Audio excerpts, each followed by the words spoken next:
Okay. So we say the prayer. हमें अपने मन को हमेशा संतुलित रखना है। इसी में हमारा आत्म विकास समाया हुआ है।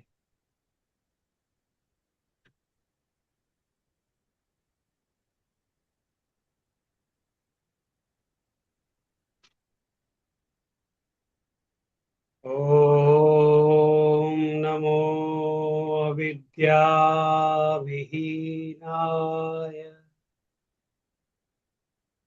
अस्मितारहिताय च रागद्वेषप्रहीणाय निर्भयाय नमो नमः।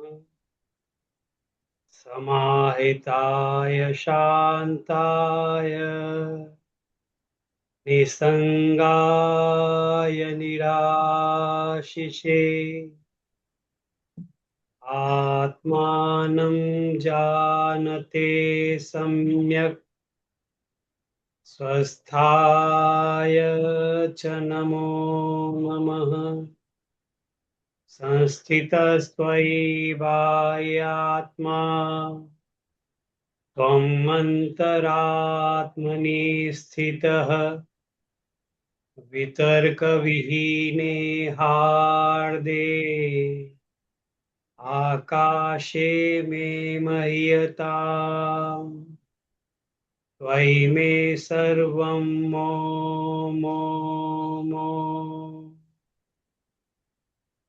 आत्मनि मे त्वं मो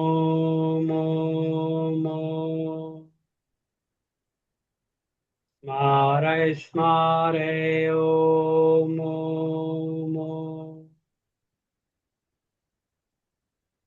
चित्तं शामय शामय ॐ स्मराणि सोऽहं ॐ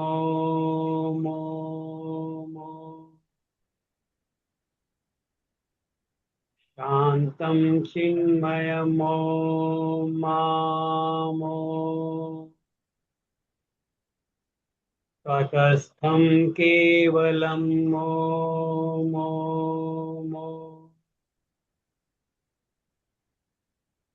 स्मराणि शुद्धं मामो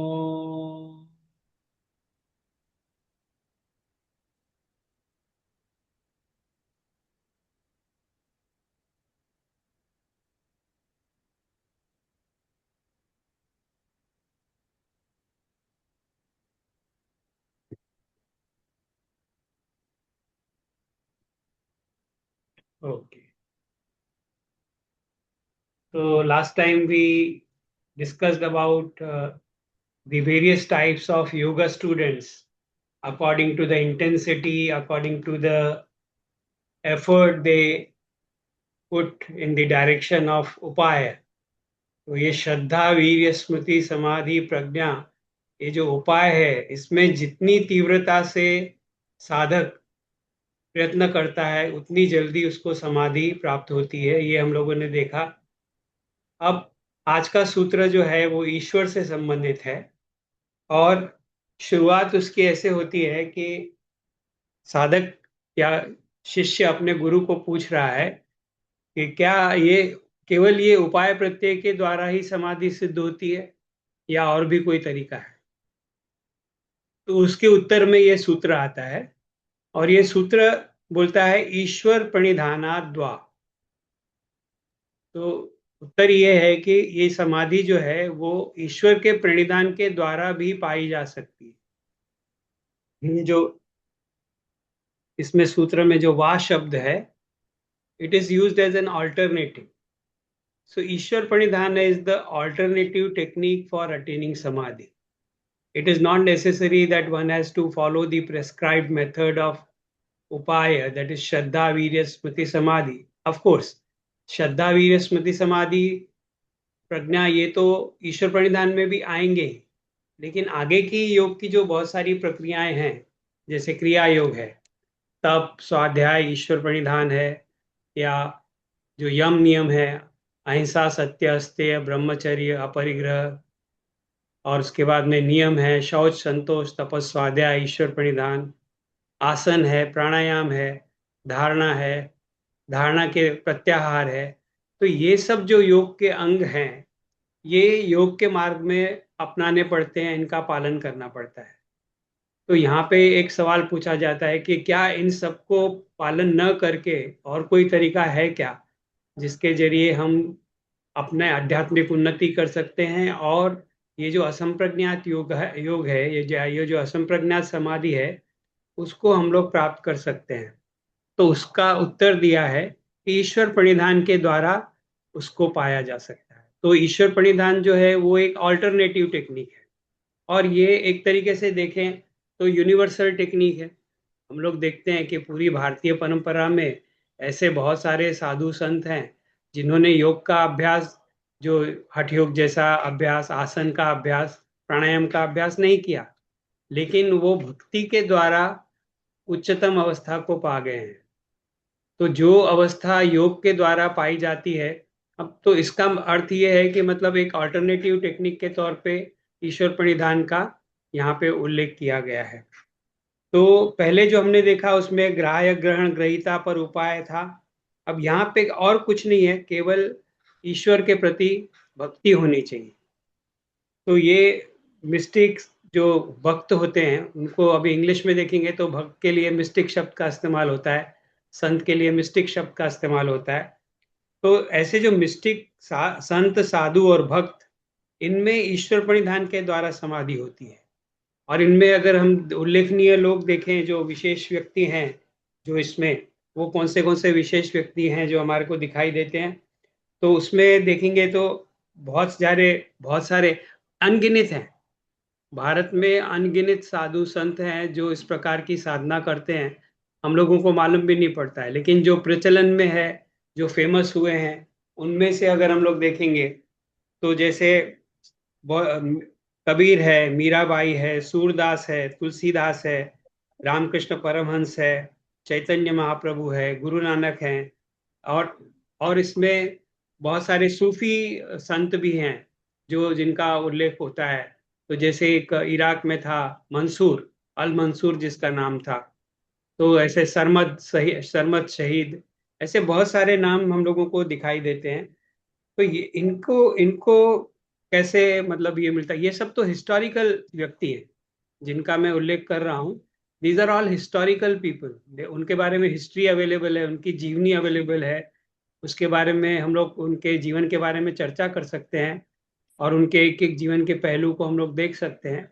लेकिन इसके अलावा शास्त्रों में भी हम लोग देखते हैं कि भक्ति के मार्ग पे जाने वाले जो हमारे शास्त्रीय अगर दृष्टि से देखेंगे और भारतीय ग्रंथों के हिसाब से देखेंगे, तो उसमें हनुमान है, उसकी भक्ति बहुत प्रधान मानी जाती है। और हनुमान जैसा भक्त तो रियल है। और वैसे भक्तों में सबसे श्रेष्ठ जो माना जाता है वो है प्रहलाद। प्रहलाद को बहुत बड़ा भक्त माना जाता है। नारद आदि, ये सब भक्ति के उदाहरण हैं।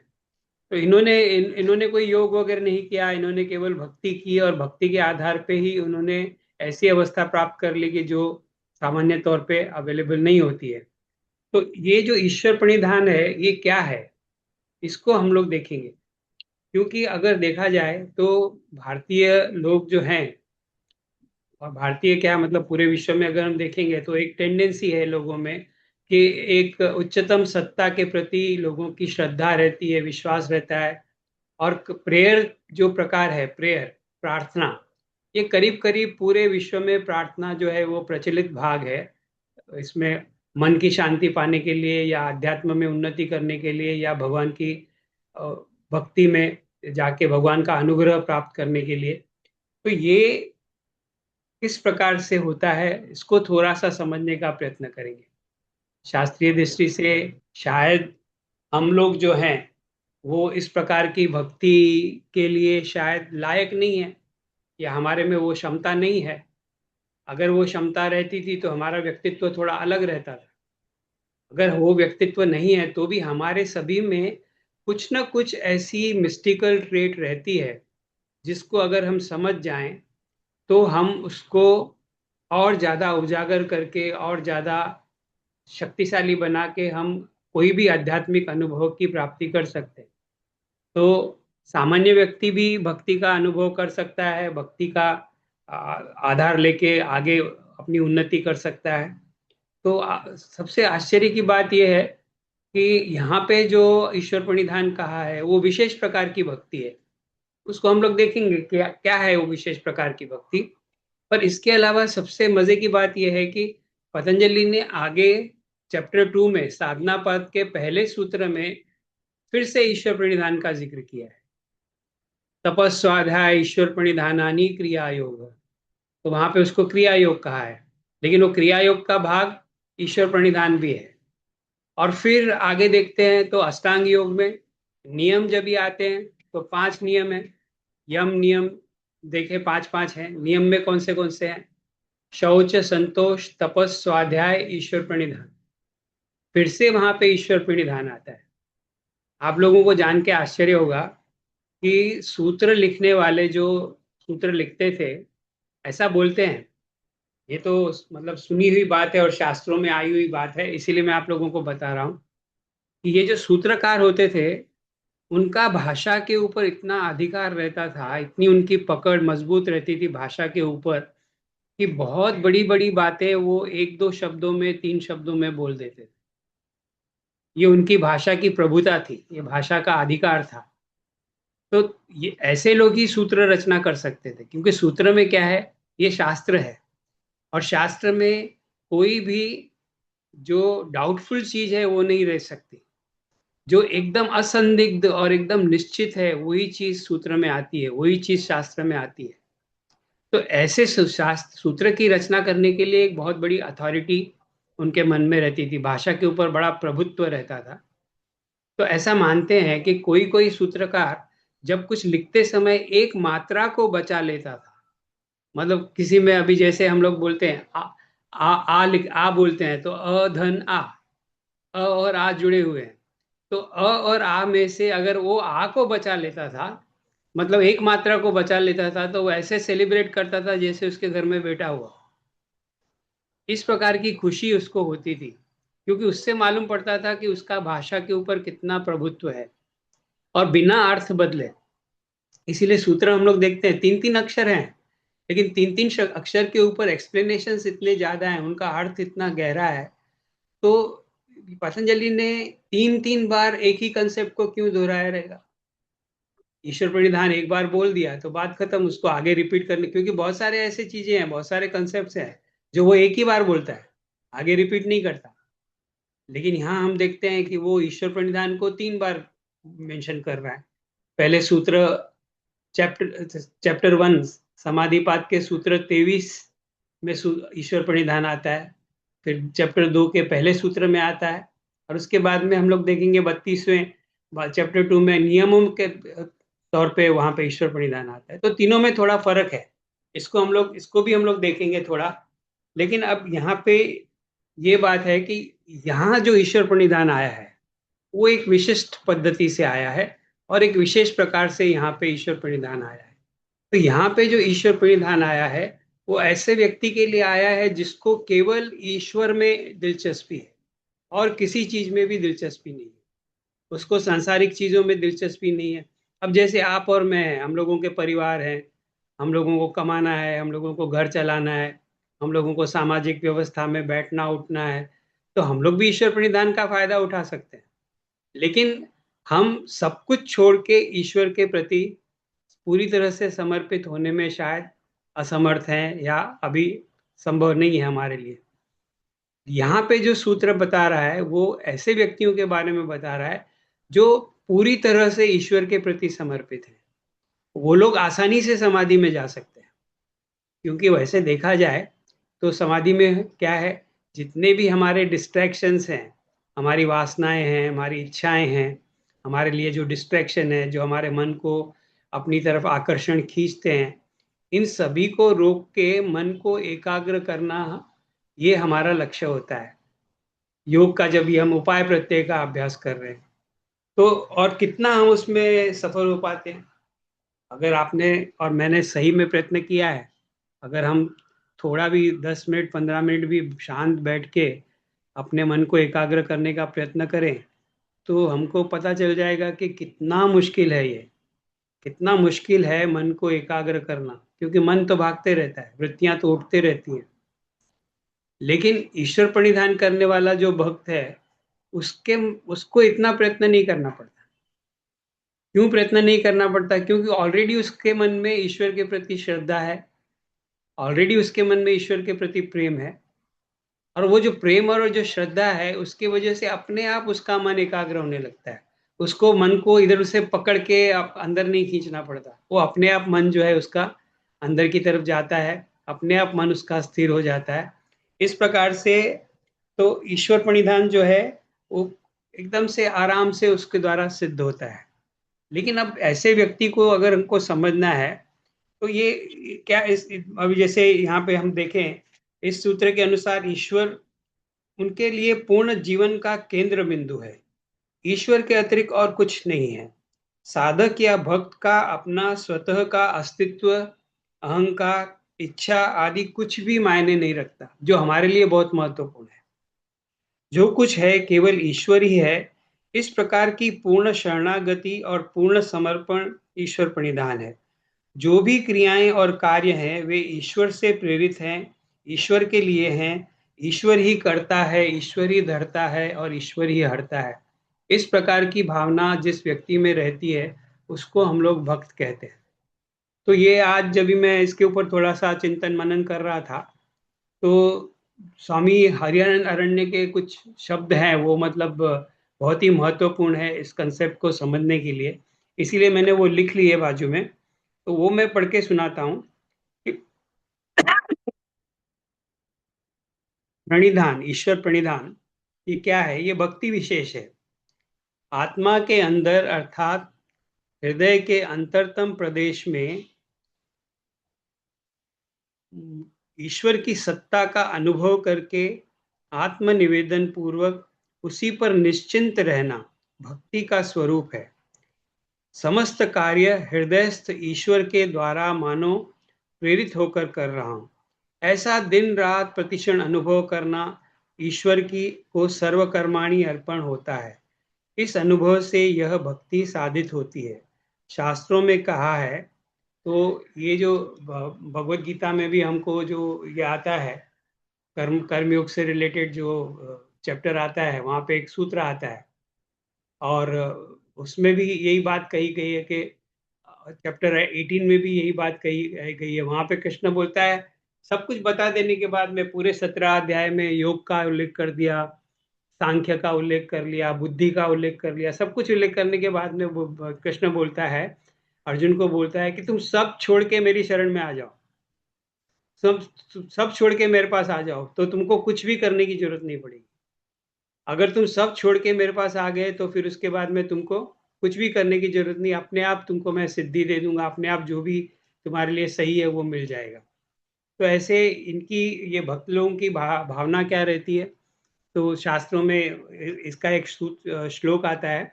वो श्लोक यहाँ पे स्वामी हरियानंद अरण्य ने लिखा है। वो क्या सूत्र क्या बोलता है? कामतो अकामतो वापि यत् करोमि शुभाशुभम तत्सर्व त्वयि संन्यस्तम तत्प्रयुक्त करोम्य। इसका मतलब ये है कि भक्त का भावना कैसी रहती है?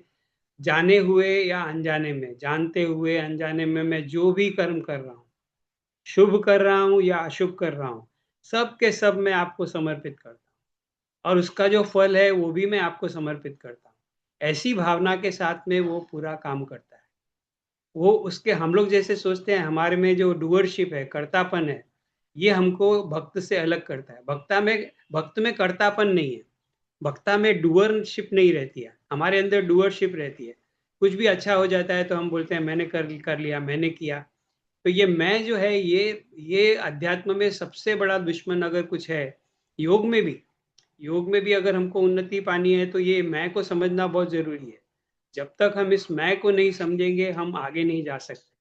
तो ये मैं जो है वो बहुत बड़ी बाधा है। तो ये जो सूत्र है, और फिर हम लोगों को इसी प्रकार का श्लोक आता है आरती में।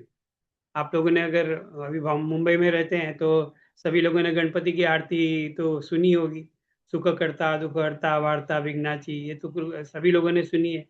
तो वो आरती जब खत्म होती है तो उसके बाद में कुछ श्लोक आते हैं, कायेन वाचा मनसेन्द्रिय वा, तो एक श्लोक आता है उसमें, 3-4 श्लोक है, लेकिन उसमें से एक जो है उसका अर्थ यही है, ये जो अभी मैंने कामतो अकामतो अभी पढ़ा वही अर्थ उसका भी है।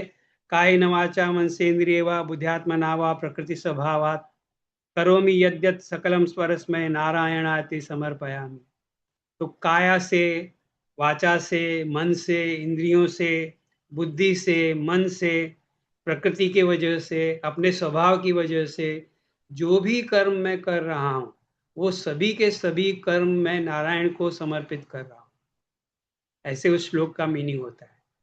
तो ये भक्त में यही भावना रहती है कि वो पूरी तरह से ईश्वर के प्रति समर्पित रहता है और यही उसका, और सरेंडर कर देता है पूरी तरह से, शरणागति। वहां पे मैं की फीलिंग जो है, जैसे मैंने कहा, अहंकार और कर्ता भाव ईश्वर प्रणिधान में बड़ी बाधा है। हम सोचते हैं और समझते हैं कि सब कुछ हम कर रहे हैं, हमारे अधिकांश कर्म गुणों के द्वारा और ईश्वर के इच्छा के अनुसार अपने आप चल रहे हैं। भक्त देखता है कि उसमें भी जो क्षमता है देखना, सुनना, समझना, काम करना, उसमें उसका कोई हाथ नहीं है। नॉर्मली हम लोग कैसे काम करते हैं, हमारे काम कैसे रहते हैं, we take for granted whatever capacities भी है, हमको, हमें देखने की क्षमता है, काम करने की क्षमता है, सुनने की क्षमता है, इंटेलिजेंस है, शरीर काम करता है, तो हमको लगता है कि मैं कर रहा हूँ। लेकिन हम कभी विचार नहीं करते कि हमारा शरीर बनाया किसने। बहुत सारे ऐसे कर्म है जो हम नहीं कर रहे हैं, वो अपने आप हो रहे हैं और जीवन चल रहा है। हमने कुछ खाना खा लिया, भूख भूख लगी है, भूख कहाँ से आई, भूख कैसे उत्पन्न आ गई, शरीर कैसे काम कर रहा है, डाइजेशन कैसे काम कर रहा है, हमको कुछ मालूम नहीं है। तो ये क्रियाएं तो अपने आप हो रही हैं। इसमें तो खाने का काम हम लोग करते हैं, लेकिन खाना खाने के बाद में जो पूरी जीवन की प्रक्रिया है, जीवन को जो पूरा आधार मिलता है, जीवन जो चलता है, वो क्रिया में तो हमारा कोई रोल नहीं है। उसके बाद में अनाज पक रहा है, बाहर दुनिया, बाहर बाहर का विश्व भी हमको पूरी तरह से जीवन जीने में सपोर्ट कर रहा है, खाने के लिए उपलब्ध चीजें हैं, पहनने के लिए कपड़ा है, घर बनाया है, ये सब चीजें हमने तो, हमारा तो उसमें कोई रोल नहीं है, ये कहाँ से आ रही है। तो इस प्रकार का विचार सामान्य व्यक्ति नहीं करता है, लेकिन जो सेंसिटिव व्यक्ति रहता है वो ये विचार करता है कि ये सब कहाँ से आया है। तो ये जो ईश्वर प्रणिधान वाला जो भक्त है वो यही सोचता है कि ये सब, वो भी देखता है, सुनता है, लेकिन वो सोचता है कि ये देखना कहाँ से है, ये जो मेरे में क्षमता है देखने की, सुनने की, बात करने की, ये कहाँ से आई है। और भक्त ये सवाल पूछता है। तो इसके विषय में हम लोग देखेंगे। और ये सब जो बातें मैं बोल रहा हूँ ये बहुत ही महत्वपूर्ण बातें हैं, क्योंकि अभी इस प्रकार के जो सवाल भक्त के मन में उठते हैं, करीब करीब यही सवाल हमारे पुराने पूर्वज ऋषि लोगों ने भी यही सवाल पूछा है। तो जो सबसे पुराने 10 या जो 12 उपनिषद है, उसमें उसमें भी जो सबसे पुराने 2 उपनिषद है वो है ईशावास्य उपनिषद और केनोपनिषद। तो केनो उपनिषद में यही सवाल पूछे गए हैं जो मैं अभी आपको बता रहा हूँ, कि वो ये सवाल कि ये जो शरीर काम कर रहा है कैसे कर रहा है। मेरी आंखें देख सकती हैं, लेकिन कैसे देखती हैं, क्यों देखती हैं, किसके वजह से देखती हैं। आंखों में क्षमता है, आंखें देख रही है, कानों में क्षमता है, कान सुन रहे हैं, लेकिन ये क्षमता आई कहाँ से, ये मेरे शरीर में ये क्षमता आई कहाँ से, उसको बनाने वाला कौन है, इसके बारे में विचार जो है वो केनोपनिषद में आता है। तो वो एक केनोपनिषद में पहला जो श्लोक है, पहला अक्षर केनोपनिषद का शब्द है केन।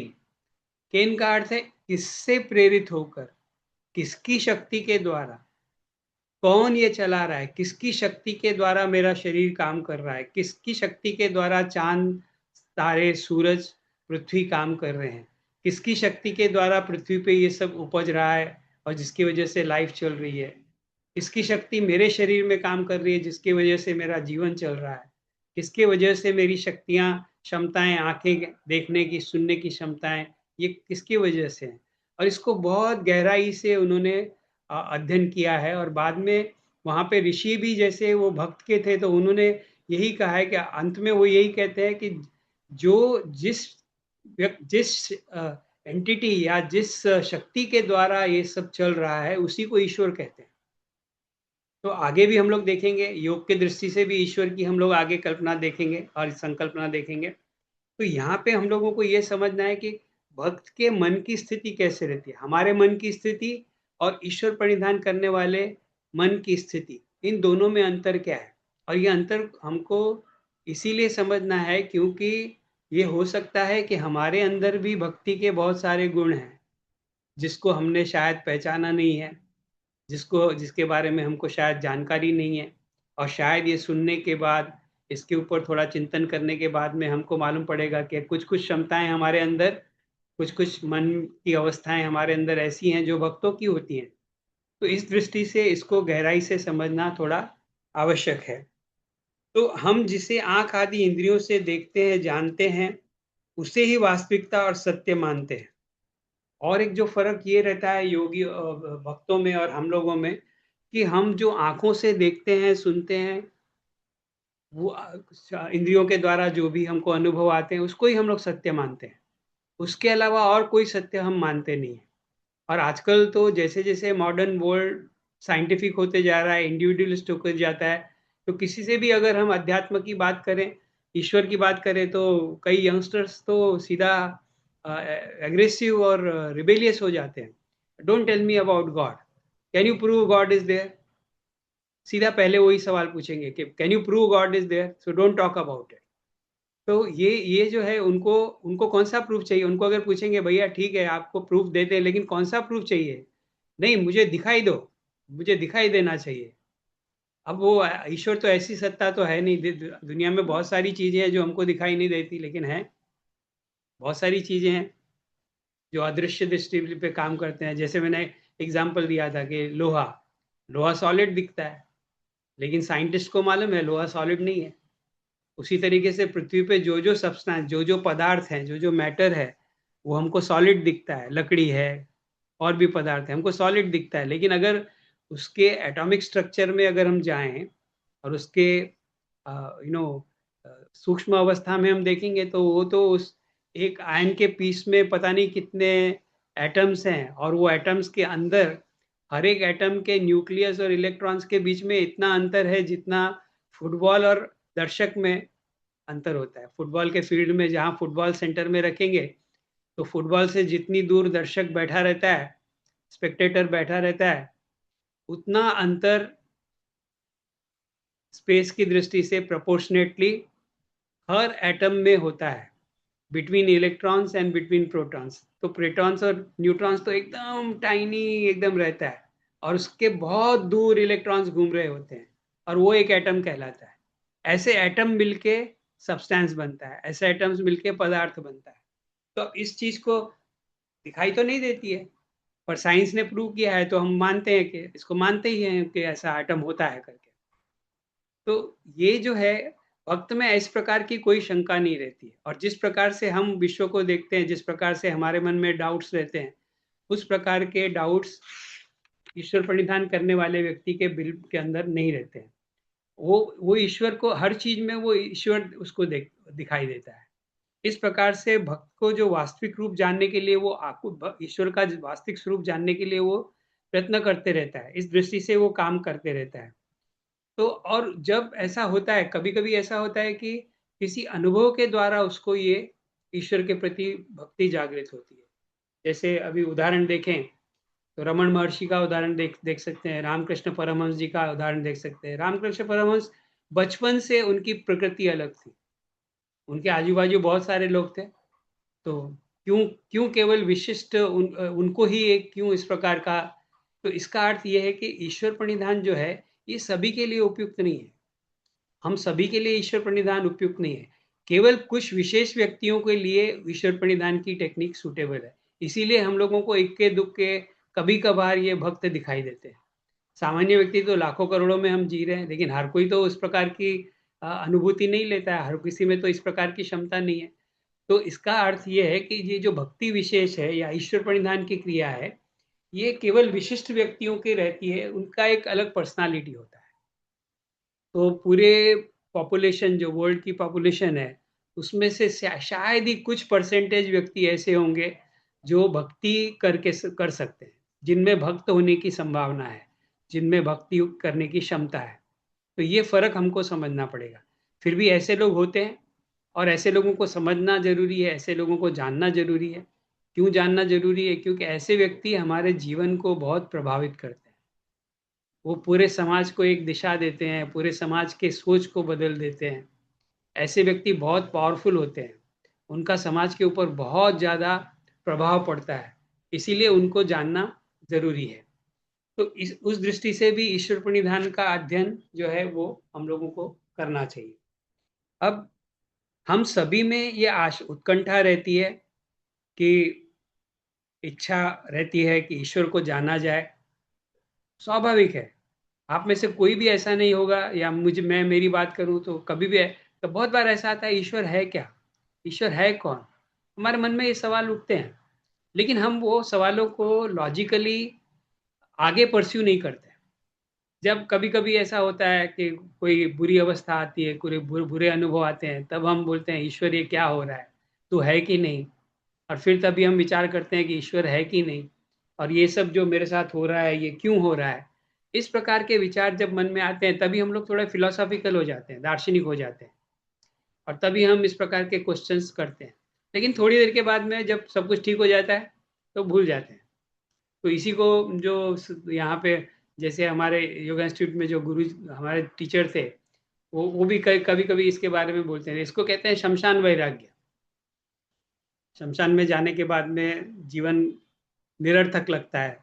जो कोई प्रिय व्यक्ति जब जाता है तो उसको जब विदाई देते हैं तो कुछ कुछ दिनों तक तो हमारा मन जो है पूरा वैराग्य से भरा रहता है। किसी चीज में मजा नहीं आता, किसी चीज में रुचि नहीं आती, कोई चीज अट्रैक्ट नहीं करती हमको। लेकिन फिर धीरे धीरे 8-10 दिन 15 दिन फिर से जीवन में रस आने लगता है, और फिर धीरे धीरे हम उसको भूल जाते हैं। लेकिन भक्त के केस में ऐसा नहीं होता। जब उसको ये डिस्टरबेंस होती है तो उसको पकड़ के रखता है, वो छोड़ता नहीं उसको। ये सवाल का जवाब उसको चाहिए ही। लास्ट टाइम मैंने एग्जाम्पल दिया था गौतम बुद्ध का। मैंने कहा था कि कैसे हम लोग ने पता नहीं कितनी मृत्यु देखी है, कितने बीमार लोग देखे हैं, कितने बूढ़े लोग देखे हैं, और फिर भी हम लोग कुछ भी नहीं, हमारे अंदर कुछ भी वैराग्य नहीं आता है, और हमारे जीवन में कोई सोच में परिवर्तन नहीं आता है, हमारे बिहेवियर में कोई परिवर्तन नहीं आता है। अक्सर ये देखते हैं, और ये समाज में ज्यादातर लोगों की यही दशा है कि इतना कुछ कष्ट है, इतना कुछ दुख है आजू बाजू, भुखमरी है, गरीबी है, और पता नहीं कितनी बदतर हालत में लोग रहे हैं। इतना दुख देखने के बाद में भी किसी के व्यक्ति के मन में प्रभाव नहीं पड़ता है। थोड़ी देर के लिए डिस्टर्ब होता है, थोड़ी देर के लिए लगता है हाँ कितना बुरा हो रहा है, थोड़ी सिंपैथी भी आती है, लेकिन बाद में हम भूल जाते हैं। लेकिन भक्त जो है वो इस प्रकार वो बहुत सेंसिटिव रहता है। इन इन मिस्टेक्स की और भक्तों की खासियत ये है कि दे आर वेरी सेंसिटिव। इतने सेंसिटिव हैं कि वो हर चीज को गहराई से समझना चाहते हैं, जानना चाहते हैं। वो लीपापोती नहीं कर सकते, वो ऐसे ही अवॉइड कर नहीं सकते। थोड़ी देर के लिए सोच लिया और मन को सेटिस्फाई कर दिया कि चलो मैं चिंता कर रहा हूँ, कुछ अच्छी बात का सोच रहा हूँ, वो ऐसा नहीं कर सकते। उनके मन में बहुत गहराई से जानने की इच्छा रहती है। तो इसीलिए ये सब जो उत्कंठा है हमारे अंदर होते हुए भी हम उसका उपयोग नहीं कर सकते, लेकिन वो लोग अच्छे से उसका उपयोग कर लेते हैं। तो ऐसे कुछ कुछ उनकी क्वालिटीज हैं। तो हम अभी जैसे आपको बताऊं इसके बारे में थोड़ा सा। योगा इंस्टीट्यूट सांता क्रूज में करीबन 1987 से हम लोगों ने काम करना चालू किया था। तो वहाँ पे 4 साइक्लोपीडिया पब्लिश हुए हैं, वॉल्यूम 1, 2, 3, 4। तो ये जो वॉल्यूम बने हैं एनसाइक्लोपीडिया, ये सब योग के अलग अलग टॉपिक्स के ऊपर रिसर्च करके उसके बारे में सही जानकारी देने के लिए ये बनाए गए हैं। तो जैसे पहला वाला जो साइक्लोपीडिया है उसमें आसन के बारे में पूरी जानकारी है। योग के आसन जो है उसके बारे में जो भी जानकारी संभव है वो उसमें जमा की गई है, और वो छोटे से इसमें पब्लिश की गई है। तो आसन के बारे में अगर कुछ भी जानना है, आसन को कैसे करना चाहिए, आसन कितने प्रकार के होते हैं, आसनों में की विशेषता क्या है, आसनों का लक्ष्य क्या है, ये उसमें दिया हुआ है। और दूसरे वॉल्यूम में एजुकेशन, योगा एजुकेशन से रिलेटेड टॉपिक है बुद्धि। तो बुद्धि को कल्चर कैसे करना, बुद्धि को एजुकेट कैसे करना, अपनी अपने चिंतन के द्वारा बुद्धि का विकास कैसे करना, वो उसका भाग है। और तीसरे में जो है वो मेंटल इलनेसेस, जो मेंटल प्रॉब्लम्स होते हैं अलग अलग, आजकल तो बहुत ज़्यादा बढ़ते जा रहे हैं।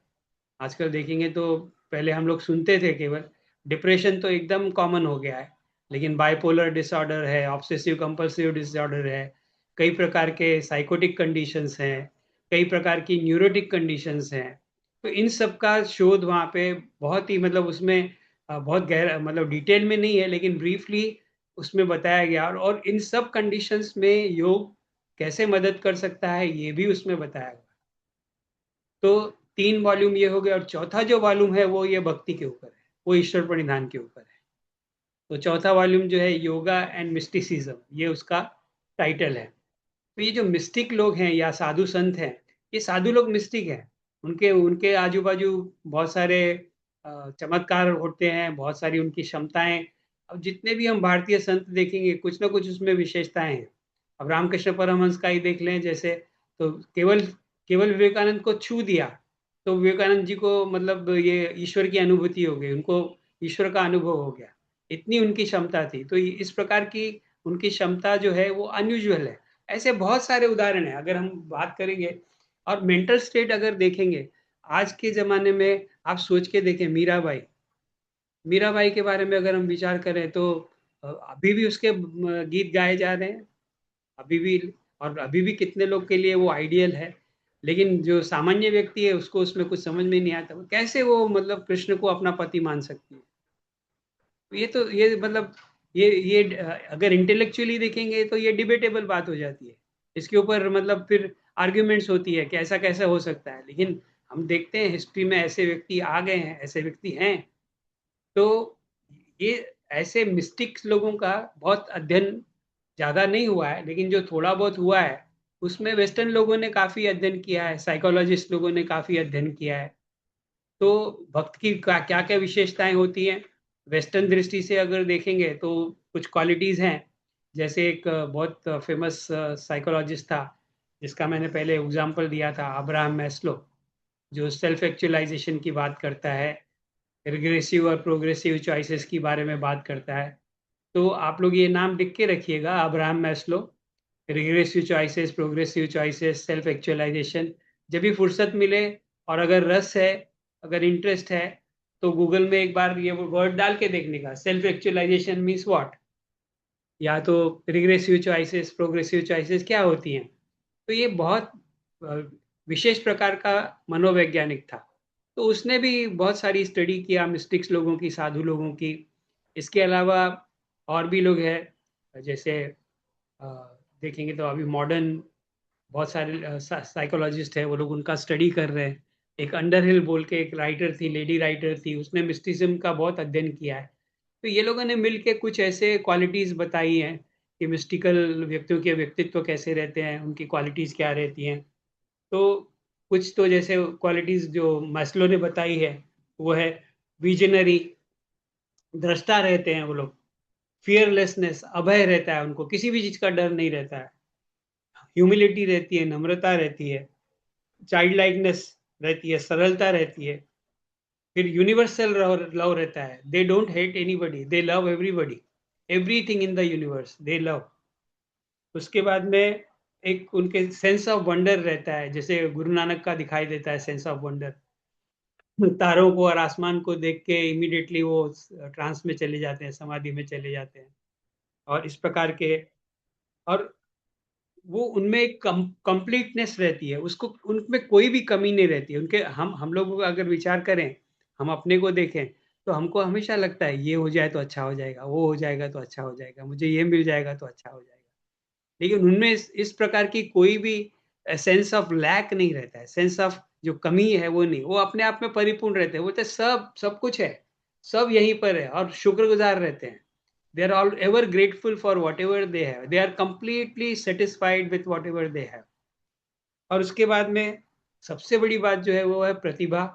प्रतिभा के बारे में हम थोड़ा सा आगे और देखेंगे, वो विचार करेंगे।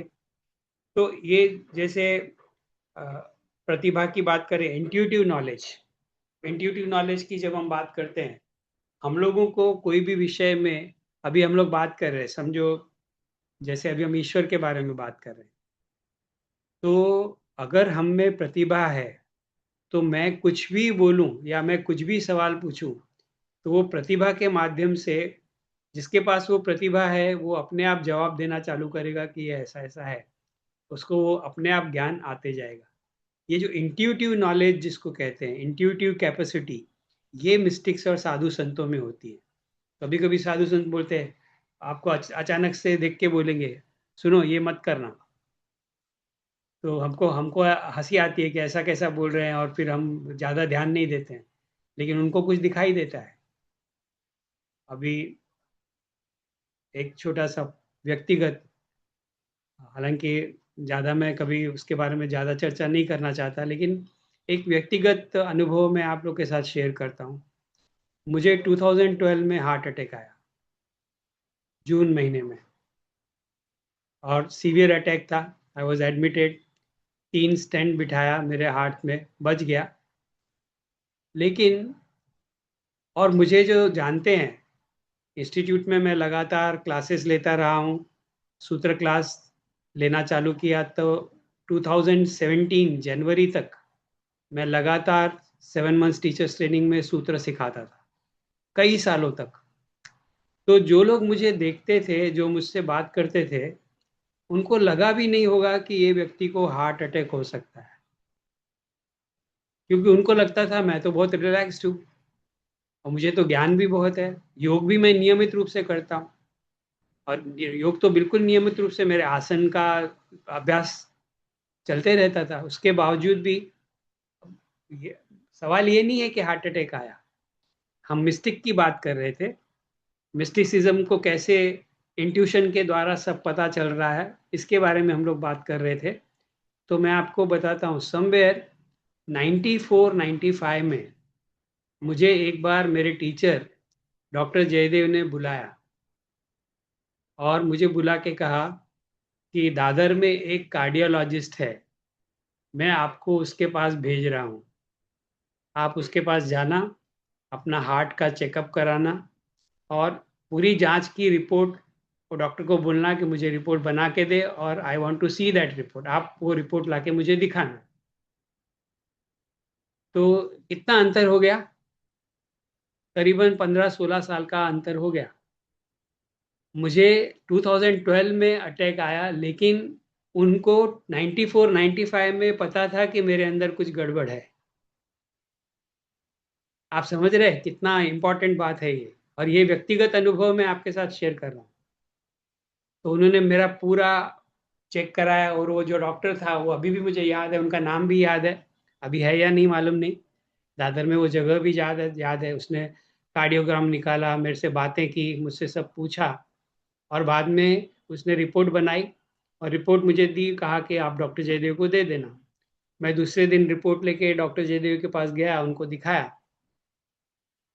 तो आश्चर्य होगा कि उसमें जो रिपोर्ट में लिखा था मेरे बारे, मेरे व्यक्तित्व के बारे में लिखा था, उसमें लिखा था he has got traits of type A personality. अब आप लोग अगर अगर थोड़ा बहुत जानकारी है आपको, आपको थोड़ा इसके बारे में थोड़ा पढ़ा रहेगा। Type A personality is prone to all cardiovascular diseases, high blood pressure, circulatory issues और हार्ट से रिलेटेड इश्यूज, ये इनमें उनके टेंडेंसी रहती है टाइप 1 पर्सनालिटी में। टाइप 1 पर्सनालिटी का ट्रेट्स क्या है कि परफेक्शनिस्ट रहते हैं और हर काम खुद करना चाहते हैं। They want to achieve too many things in very small time, बहुत एम्बिशियस होते हैं, या इस प्रकार के, इस पर कुछ कुछ पर्सनालिटी ट्रेट्स। लेकिन मैं ये बता रहा हूँ कि ऐसे सामान्य देखने वाले किसी को भी मालूम नहीं पड़ेगा कि इस प्रकार की कुछ ट्रेट्स मेरे अंदर थी जिनके वजह से मुझे हार्ट का प्रॉब्लम हो सकता था। ये बात किसी को समझ में नहीं आई, लेकिन उनको समझ में आई, क्योंकि उनके बारे में तो मतलब मैं ये करीब एक बात आपको बता रहा हूँ। जो जो उनसे मिले हैं, जो जो उनके साथ में जिन्होंने इंटरेक्ट किया है, जिन लोगों ने उनके साथ उनसे कुछ हेल्प ली है या उनसे कुछ सीखा है, वो सभी लोग आपको कोई ना कोई ऐसा किस्सा बताएंगे कि जिससे आपको समझ में आएगा कि एक मिस्टिक कैसे सोचता है। तो ये ये विशेषता है, ये प्रतिभा है, इसी को प्रतिभा बोलते हैं, इसी को इंट्यूशन बोलते हैं। कि देखते ही समझ में आ जाना कि यहाँ कुछ गड़बड़ है। और एक इंसिडेंट हुआ कि मैं रेवेन्यू डिपार्टमेंट में ऑफिसर था। उससे आपको समझ में आएगा कि क्यों ऐसी पर्सनालिटी, क्यों ऐसे टाइप है पर्सनालिटी। मैं रेवेन्यू डिपार्टमेंट में ऑफिसर था, सेंट्रल एक्साइज। वो जो वन ऑफ द मोस्ट, मतलब जो बोलते हैं नोटरियस डिपार्टमेंट, और जहाँ पे पैसा वैसा बहुत चलता है, रिश्वत वगैरह बहुत चलती है, और टेंशन भी उतने ही रहते हैं। तो ऐसे डिपार्टमेंट में मैं काम करता था, और करीबन 33 साल मैंने रेवेन्यू ऑफिसर बोल के काम किया। और ये 33 साल जो काम किया, ये 33 साल साथ ही साथ में योग भी चल रहा था, डबल कैरियर चल रहा था। घर घर में रोजी रोटी, अब योगा से कमाने का चांस नहीं था, तो रोजी रोटी तो चाहिए, घर तो चलाना है, तो उसके लिए जॉब जरूरी है। तो इसके लिए वो गवर्नमेंट का जॉब मेरा फिक्स था, और भगवान की दया है वो था करके सब कुछ ठीक हो गया। तो एक एक बार दादर में मेरी पोस्टिंग थी, अचानक से एक एडिशनल कमिश्नर नया लखनऊ से वहां पे आया और पोस्ट हो गया। उसने ज्वाइन किया, और फ्राइडे के दिन उसने ज्वाइन किया, और मंडे के दिन सुबह अचानक मैं जैसे ऑफिस पहुंचा, तो हमारे जो यूनिफॉर्म सिपाही रहते हैं, एक सिपाही ने आके कहा कि साहब आपको बुला रहे हैं। बोला कौन साहब बुला रहे हैं? बोले एडिशनल साहब बुला रहे हैं। मैं हैरान हो गया। और जब ऐसा कोई बॉस बुलाता है तो आपको मालूम है थोड़ा टेंशन आता है, क्या हो गया रहेगा, क्या गलती हुई रहेगी, कौन सा फाइल में गलती हुई है। डर लगता है थोड़ा, क्योंकि ये गवर्नमेंट जॉब है, और बॉसेस ऐसे ही नहीं बुलाते हैं। तो मैं थोड़ा सा टेंशन में गया उनके पास। तो बहुत ही आदर से उन्होंने बोला, हो गया जी, आइए बैठिए। तो मैं हैरान हो गया, और बहुत ही मतलब मैत्रीपूर्ण एकदम व्यवहार था। बिठाया, चाय पियेंगे? मेरा नहीं सर, अभी चाय आते ही चाय पी लिया, तो अभी तो चाय नहीं। बोला ठीक है। तो बोला मैंने सुना है आप योगा इंस्टीट्यूट जाते हैं। मैंने कहा हाँ जाता हूँ। तो बोले नहीं, आपके एक परिचित हैं हमारे यहाँ, जो एक असिस्टेंट कमिश्नर थे, तिवारी जी। तिवारी जी ने मुझे बताया कि ये निरंजन जी योग जानते हैं, तो उससे अगर आपको कुछ चाहिए तो हेल्प कर सकते हैं। तो ही wanted to consult some authority of yoga on his personal problem. तो बोले मुझे आपके इंस्टीट्यूट में आपके जो गुरु जी हैं उनसे मिला सकते हैं? मैंने कहा हाँ। तो मैंने कहा कि कुछ इश्यू है क्या? बोला हाँ थोड़ा सा प्रॉब्लम है। तो योगा इंस्टीट्यूट में एक ओपीडी सेक्शन होता है। अभी मालूम नहीं, अभी मैं मॉनिटर नहीं कर रहा हूँ, लेकिन जब तक मैं जा रहा था तो एवरी सैटरडे वहाँ पे कोई भी आ सकता है, कोई भी प्रॉब्लम लेके आ सकता है, मेडिकल पेपर लेके आते हैं। और उसके बाद में वहाँ पे सब लोग देखते थे, मेडिकल डॉक्टर भी हैं वहाँ पे, पेपर चेक करके उनको कौन सा योग का टेक्निक हेल्प करेगा, वहीं के वहीं वो सिखा देते हैं। 2-3 घंटों में वो चेकअप करके, और उनको कुछ गाइडेंस देना रहता है, कंसल्टेंसी देनी रहती है, गाइड करना रहता है, वो भी हो जाता है। तो वो प्रोग्राम में मैं उनको लेके गया, क्योंकि उनको कुछ इशू था। और वहाँ के जो इंचार्ज थे, वो अभी भी वो हैं यहाँ वहाँ पे। उनको मैंने रिक्वेस्ट किया कि ये मेरे डिपार्टमेंट के मेरे ऑफिसर हैं, और इंश्योर करना कि इनको पूरी तरह से अच्छे से चेक किया जाए, और इनको डॉक्टर जयदेव से जरूर मिलाना। तो बोले ठीक है। फिर वो गए, पूरा सब हो गया, उनको गाइडेंस भी दिया, डॉक्टरों ने भी चेक किया, योगा के जो वॉलेंटियर थे उन्होंने भी उसको हेल्प किया। फाइनली जब भी वो डॉक्टर जयदेव से मिलने गए, उससे मिलके वो वापस निकल गए। अब कुछ, ये सैटरडे की बात है। अगला मंडे जब आया, तो मैं ऑफिस गया, तो इमीडिएटली सिपाही आया, बोला साहब ने बुलाया है। मैं गया तो बहुत ही रिस्पेक्टफुली मुझे बिठाया, और मुझे बोला थैंक यू वेरी मच। और फिर मुझे उन्होंने कहा कि वो जो व्यक्ति थे जिन्होंने मुझे देखा, वो कौन थे? मैंने कहा वही इंस्टीट्यूट के डायरेक्टर हैं, वही मतलब मेन व्यक्ति हैं जो इंस्टीट्यूट चला रहे हैं। तो बोला बहुत ही चमत्कारी व्यक्ति हैं। तो मैंने कहा क्या हुआ? बोले जो प्रॉब्लम के लिए मैं वहाँ आया था, वो प्रॉब्लम को उन्होंने बराबर पहचाना, और मुझे उन्होंने सही सलाह भी दे दी। लेकिन आश्चर्य की बात, मैंने आपको इसीलिए बुलाया ये बताने के लिए कि मैंने उनको कुछ बताया नहीं था कि मुझे क्या प्रॉब्लम है। लेकिन मुझे देखते ही, जैसे ही मैं बैठा, मुझे एक बार उन्होंने देखा, और वो देखते ही समझ गए कि मेरा प्रॉब्लम क्या है। और ये प्रॉब्लम किसी को भी पता नहीं है, लेकिन he guided me and he has helped me and he has suggested that few things. So I am thankful to you, I am grateful to you कि आपने मिलाया। अब मैं भी ये दूसरा इंसिडेंट बोल रहा हूँ, ऐसे बहुत सारे हैं, ऐसे बहुत सारे हैं। ये इसको कहते हैं प्रतिभा। ये संतों में होती है, ये मिस्टिक्स में होती है। जहां हम देख नहीं पाते हैं, वहां वो लोग देख लेते हैं। उनको समझ में आता है, क्योंकि वो हमारे जैसा कैलकुलेटिव नहीं है, हमारे जैसा एक और एक दो, दो और दो चार नहीं करते। हमारे साथ तो कुछ भी होता है तो हम बोलते हैं कि मुझे कोई खतरा तो नहीं है, मेरा कुछ लॉस तो नहीं हो जाएगा, और जहां पे प्रॉफिट होगा वहां हम दौड़ पड़ते हैं। हमारा माइंड बहुत कैलकुलेटिव है, लेकिन उनका माइंड तो कैलकुलेटिव नहीं होता है। वो तो किसी को हेल्प करना चाहते हैं। ये जो यूनिवर्सल लव मैंने कहा, it's a universal caring rather than love, it is a caring. It it doesn't matter कौन उनके पास गया है, जो भी उनके पास जाएगा अगर उसकी जरूरत है तो they will help. This is the quality they have. तो इस प्रकार से एक, और उनकी ना सभी प्राणियों के प्रति, संसार के प्रति, नेचर के प्रति उनका एक बहुत बड़ा लगाव रहता है। तो जैसे लगाव की बात किया, नेचर की बात किया, तो एक बहुत बड़े मिस्टिक हैं गोरक्षनाथ, जो योग के परंपरा से आपने सुना रहेगा नाम। तो गोरक्षनाथ का एक भजन अक्सर मैं मुझे वो भजन बहुत बहुत पसंद है, और बहुत बार मैं वो भजन सुनता हूँ गोरक्षनाथ का। तो गोरक्षनाथ के गुरु थे मत्स्येंद्रनाथ। तो वो उनकी गुरु के प्रति भक्ति थी, और नेचर के प्रति, उनका नेचर के प्रति जो प्रेम था, वो ऐसा विश्लेष, जितने भी अभी केवल गोरक्षनाथ की बात नहीं है। आप अगर तुकाराम का देखेंगे, वृक्षवल्ली आमा सोएरी सहचरी, ये बहुत उनका फेमस भजन है तुकाराम का। तो झाड़ पत्तियों को लेके उन्होंने भजन लिखे हैं। उसी तरीके से गोरक्षनाथ बोलते हैं कि मेरे तो गुरु सब कुछ है, और मैं तो कोई कोई मंदिर भी नहीं जाऊंगा, कोई तीर्थ भी नहीं जाऊंगा, क्योंकि तीर्थ तो सब अंदर है। और उसके बाद में मैं कोई मंदिर भी नहीं जाऊंगा, कोई झाड़ को भी सताऊंगा नहीं, फूल पत्ती भी नहीं तोड़ के। हम लोग नॉर्मली पूजा करते हैं तो फूल पत्ती तोड़ के ईश्वर को चढ़ाते हैं। तो बोला वो भी नहीं करूंगा, ना कोई झाड़ सताऊं। झाड़ को मैं सताऊंगा नहीं, झाड़ को मैं दुख नहीं दूंगा। ये सोच के देखिए, 1000 साल पहले लिखा हुआ भजन है। ना कोई झाड़ सताऊं जी, इसका मतलब उनको मालूम था कि झाड़ों में भी जीवन होता है, उनको मालूम था कि पेड़ पौधों में भी जीवन होता है। इसीलिए वो बोलते हैं कि मैं झाड़ को भी नहीं सताऊंगा। इतना उनका हृदय जो रहता है कोमल रहता है। तो ये जो यूनिवर्सल लव, एक यूनिटी, वो कोई भेदभाव नहीं करते। वास्तव में अगर कोई संत रहेगा ना, उसमें आप भेदभाव कभी नहीं देखेंगे। कोई भी व्यक्ति कैसे भी हो, अगर वो हेल्प कर सकते हैं तो वो हेल्प करेंगे, सबको वो लोग अपना मानते हैं। तो ये तो वेस्टर्न हिसाब से देखेंगे ये वैल्यूज हैं, लेकिन भारतीय परंपरा से अगर वैल्यूज को देखेंगे, तो हम लोग जो अपने परंपरा में देखते हैं, तो सबसे बड़ी जो इनमें भक्तों में जो क्वालिटीज रहती हैं वो है दया, करुणा। दया, करुणा, क्षमा। तो मराठी में एक ट्रायोलॉजी, ट्रायो है, दया, क्षमा, शांति।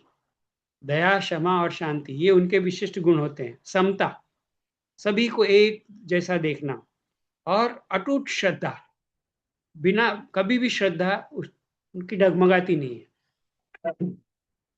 अब ये विषय इतना बड़ा है कि अभी एक एक व्यक्ति के बारे में अगर मैं बोलने जाऊं तो पूरी हिस्ट्री उसकी आश्चर्यजनक लगेगी। फिर भी एक दो एग्जाम्पल हम देख सकते हैं। गुरु तेग बहादुर, गुरु तेग बहादुर की श्रद्धा और उनका अटूट श्रद्धा, अटूट विश्वास। वो मर गए, उनके बेटे, उनका बलिदान हो गया, लेकिन उन्होंने न अपने ईश्वर को छोड़ा, न अपनी श्रद्धा को छोड़ा। मरते मर गए, लेकिन उन्होंने अपनी श्रद्धा। तो ये जो दृढ़ विश्वास है, ये जो दृढ़ श्रद्धा है, ये सभी में नहीं होती है, ये मिस्टिक्स में होती है, ये साधुओं में होती है। ये हमारे अंदर थोड़ी बहुत मात्रा में श्रद्धा रहती है, लेकिन जब चैलेंजेस आते हैं तो शायद हम उस श्रद्धा में उतना नहीं ज्यादा विश्वास करते हैं कि हम कुछ सेक्रीफाइस करें उसके लिए। छोटी सी चीज, जैसे अभी किसी ने बोल दिया, हमने कोई गुरु किया है, और गुरु बोलता है एक काम करो, 4 बजे उठ जाया करो और जब किया करो। इमीडिएटली हमारे मन में रेजिस्ट आ जाता है, अरे मेरी नींद खराब हो जाएगी। तो हम ये जो थोड़ा बहुत जो कंफर्ट है उसको भी हम सेक्रीफाइस करने के लिए तैयार नहीं होते। लेकिन ये जो गुरु तेग बहादुर का एग्जाम्पल है, और ऐसा और भी मिस्टिक है। दिल्ली में एक बहुत फेमस सूफी संत था जिसको कहते हैं सरमत शहीद, उसकी उसकी लाइफ हिस्ट्री भी ऐसी है। इराक में एक था जिसको कहते हैं अल मंसूर।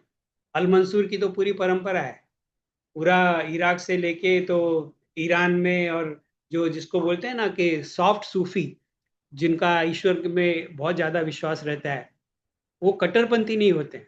उनका विजन जो रहता है बहुत वास्ट रहता है। तो अल मंसूर के बारे में ऐसा कहा जाता है किसी ने कुछ उनके जैसे, और दूसरे क्या होता है, मिस्टिकल जो लोग होते हैं उनके दुश्मन भी बहुत होते हैं, because they are not conforming to your norms. सोच के देखो, ये जो परसिक्यूट करते हैं उसकी कुछ ट्रेट ट्रेट हमारे में भी रहती है। याद करके देखना, स्कूल में, जब हम स्कूल में थे, कोई बच्चा अगर आउट ऑफ द वे जाके कुछ अलग बिहेवियर करता था तो he will immediately become target. शायद हमने भी टारगेट किया हो किसी को, क्योंकि जहां कुछ अलग दिखाई देता है वहां पे हम लोगों को, we want to conform with majority, उसमें हमको लगता है सब कुछ नॉर्मल है। ये सब बातें मैं थोड़ा इंडिकेटिव बोल रहा हूँ, थोड़े थोड़े इंडिकेशन दे रहा हूँ कि कैसे कैसे हमारी पर्सनालिटी में निगेटिविटीज रहती हैं, कैसे कैसे हमारा बिहेवियर रहता है। तो थोड़ा भी अलग दिखाई दिया तो हम लोग उसको एक्सेप्ट नहीं कर पाते हैं। तो मिस्टिक तो बहुत ही अलग रहते हैं, साधु संत तो बहुत ही, सबको पैसा चाहिए, इनको पैसा नहीं चाहिए, सबको कुछ ना कुछ चाहिए, ये तो देने को तैयार बैठे हैं। तो हमको लगता है ये पागल है कि क्या, और ऐसा जब लगता है पागल है कि क्या तो हम उनको प्रोसिक्यूट करते हैं, ज्यादातर मेजोरिटी प्रोसिक्यूट करते हैं। तो अल मंसूर का भी ऐसा ही हो गया, उसको मजाक उड़ाने वाले कुछ मिल गए, और उन्होंने जाके काजी, जो शहर का काजी था, मुस्लिम कंट्री थी, तो काजी को बोला अल मंसूर तो बहुत ये कर रहा है, मतलब आगे बढ़ते जा रहा है, तो उसको कैसे ठीक करे। तो उसको चिढ़ाने लगते थे, और फिर एक बार उनको उसको चिढ़ाने लगा, उनको बोला मंसूर, खुदा कहाँ है, भगवान कहाँ है। तो अल मंसूर का वो ये फेमस वर्ड्स हैं, सूफीज्म में इनको बहुत फेमस वर्ड बोलते हैं, अनाल हक, अनाल हक, मतलब मैं ही वो हूँ। अब ये कोई नई बात नहीं है, भारतीय परंपरा में तो हम लोग अहम ब्रह्मास्मि बोलते ही हैं। हर व्यक्ति को ये आजादी है कि वो बोल सके कि अहम ब्रह्मास्मि, हर किसी में ब्रह्म है, हर किसी में ईश्वर है, ये हम लोग सभी मानते भी हैं, और हमारे अपने शास्त्रों में तो पूरी स्वतंत्रता है।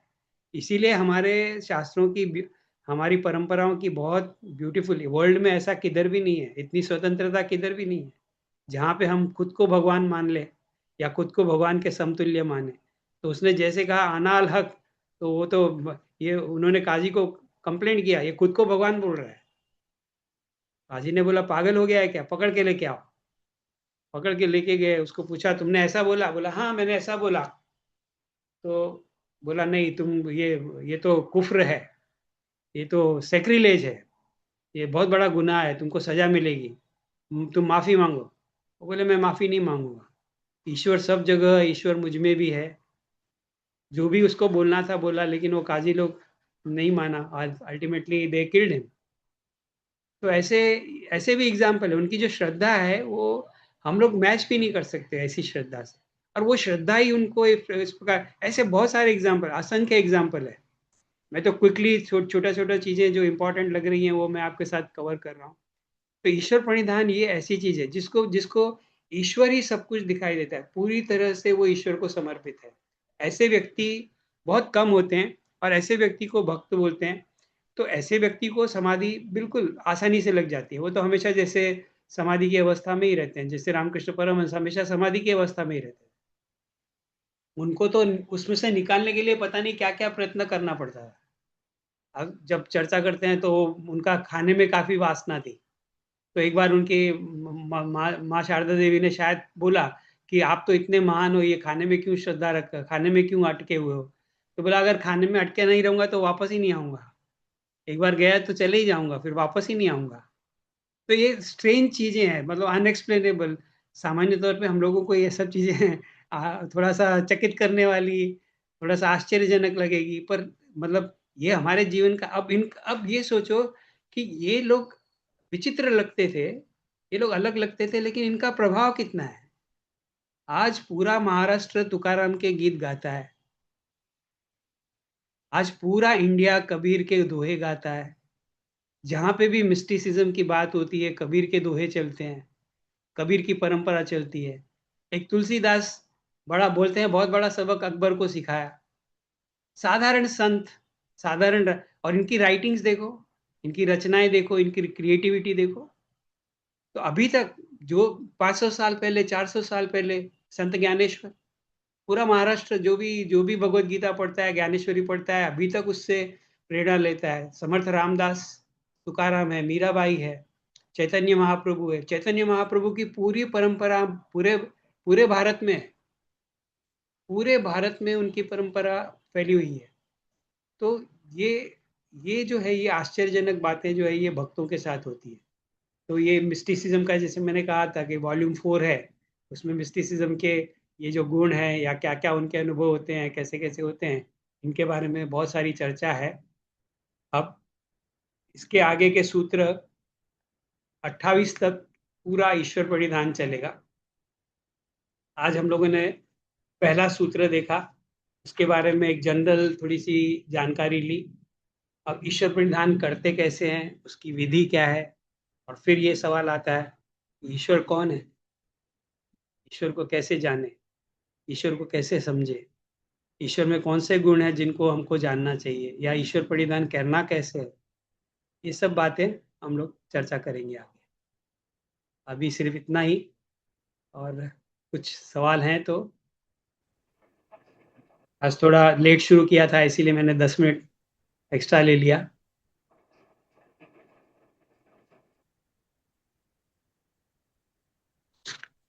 So that book you mentioned, Abraham Maslow, Abraham M-A-S-L-O, Maslow, या the spelling MS M-A-S-L-O. W, मैस्लो, Okay. Yeah. Abraham Maslow, psychologist. So works of Abraham Maslow और the main concept of Abraham Maslow, ऐसे अगर type करेंगे ना तो आपको उसमें आ जाएगा। तो सेल्फ एक्चुअलाइजेशन वो साइकोलॉजी की दृष्टि से कर रहे हैं। पर अभी क्योंकि हम लोग मॉडर्न एज में रह रहे हैं, तो हम लोग केवल ट्रेडिशनल ज्ञान से नहीं जाएंगे, तो उसको थोड़ा सा साइंटिफिकली भी जज करना चाहिए, साइकोलॉजिकली भी उसको समझना चाहिए, ताकि हम लोगों को क्योंकि इमोशनल लेवल पे एक्सेप्ट करना एक चीज होती है, लेकिन इंटेलेक्चुअल लेवल पे भी हमको एक्सेप्टेंस करने के लिए कुछ जानकारी होनी चाहिए। उस दृष्टि से मैंने उनका नाम लिया और बताया। And about the fourth book from Yoga Institute that you said? हाँ, वो तो एनसाइक्लोपीडिया, योगा साइक्लोपीडिया ऐसा उसका नाम है, yoga cyclopedia, volume 1, volume 2, volume 3, volume 4। Volume 4 है, that is dealing with mysticism. तो है, काफी इंटरेस्टिंग है, अगर किसी को रुचि है तो स्टडी कर सकते हैं।